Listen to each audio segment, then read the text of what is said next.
कैकेयी के अनुताप मैथिली सेनगुप्त की रचना साकेत महाकाव्य से लिया गया है, जिसमें माता कैकेयी का पश्चाताप बताया गया है और गौमुखी गंगा के समान पवित्र माता कैकेयी के बताया गया है, जिसमें श्री राम के वन से अयोध्या वापसी के चलने का प्रसंग का विवरण दिया गया है।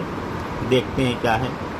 कहने तदनंतर बैठी सभा उठच के आगे, नीले वितान के तले दीप बहु जागे, टकटकी लगाए नयन शुरू के थे वे, परमाणु उत्सुक उन भयातरों के थे वे, प्रफुल्ल करुंदी कुंज वायु रह कर, करती थी सबको पुलक पूर्ण मह कर, वह चंद्रलोक का कहाँ चांदनी वैसी, प्रभु बोले गिरा गंभीर नीर निधि जैसी।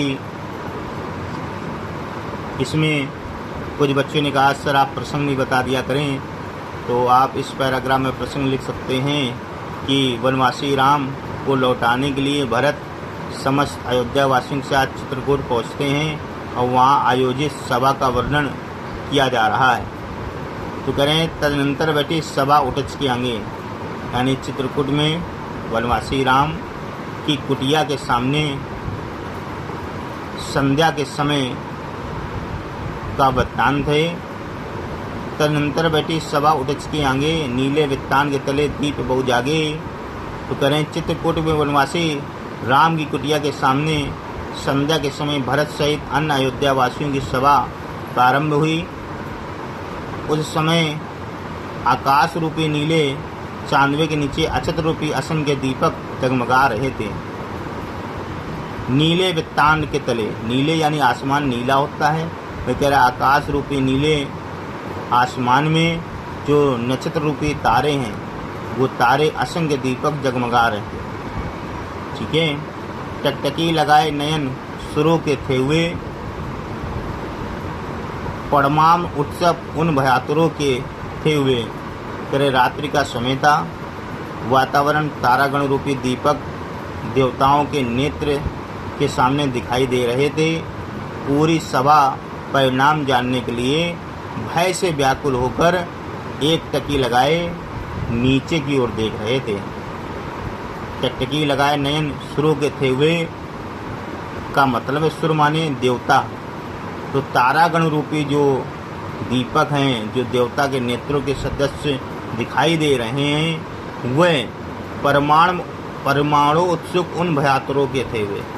तो वे परिणाम को जानने के लिए भय से व्याकुल होकर टकटकी लगाए नीचे की ओर देख रहे थे। कहने का मतलब है जो देवता थे वह यह भय था कि यदि भरत के आग्रह करने पर राम वन से अगर लौट गए अयोध्या तो रावण राक्षसों का वध कैसे होगा, इस चीज का भय था देवताओं को।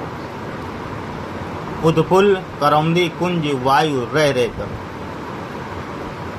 करती थी सबको पुलक पूर्ण मह कर।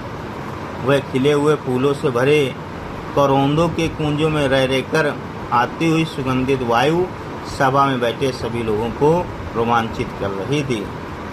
उत्फुल्ल करौंदी कुंज वायु रह कर, तो कह रहे हैं कि खिले हुए फूलों के करौंदों की कुंजों से रह कर आती हुई सुगंधित वायु सभी सभा में बैठे सभी लोगों को रोमांचित कर रही थी।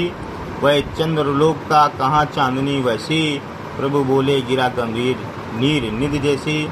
वह स्थान साक्षात चंद्रलोक बन गया था। वह चंद्रलोक था, वह स्थान जो था साक्षात चंद्रलोक बन गया था, क्योंकि वैसी स्वच्छ चांदनी, निर्मल चांदनी अन्य कहीं नहीं मिल सकती थी।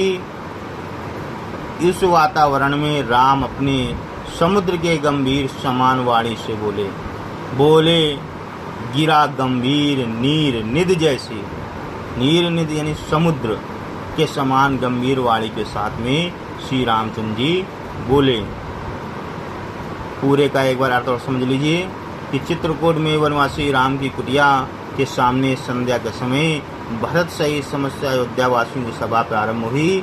उस समय आकाश रूपी नीले चांदवे के नीचे नक्षत्र रूपी असंख्य दीपक जगमगा रहे थे। रात्रि के उस नीरव वातावरण में तारागण रूपी दीपक देवताओं के नेत्रों के संदेश दिखाई दे रहे थे, जो सभा को प्रणाम जानने के लिए भय से व्याकुल होकर टकटकी लगाए नीचे की ओर देख रहे थे। देवताओं को ये भय था, यदि भरत के साथ अगर श्री रामचंद्र अयोध्या वापसी चले जाते हैं तो रावणादि राक्षसों का वध कैसे होगा। वह खिले फूलों से भरे करौंदों की पूंजों में रह रहकर आती हुई सुगंधित वायु सभा में बैठे लोगों को रोमांचित कर रही थी। वह स्थान साक्षात चंद्रलोक बन गया था। वैसा स्वच्छ तथा निर्मल चांदनी और कहीं मिलना दुर्लभ थे। उस वातावरण में राम अपनी समुद्र के समान गंभीर वाणी से बोले।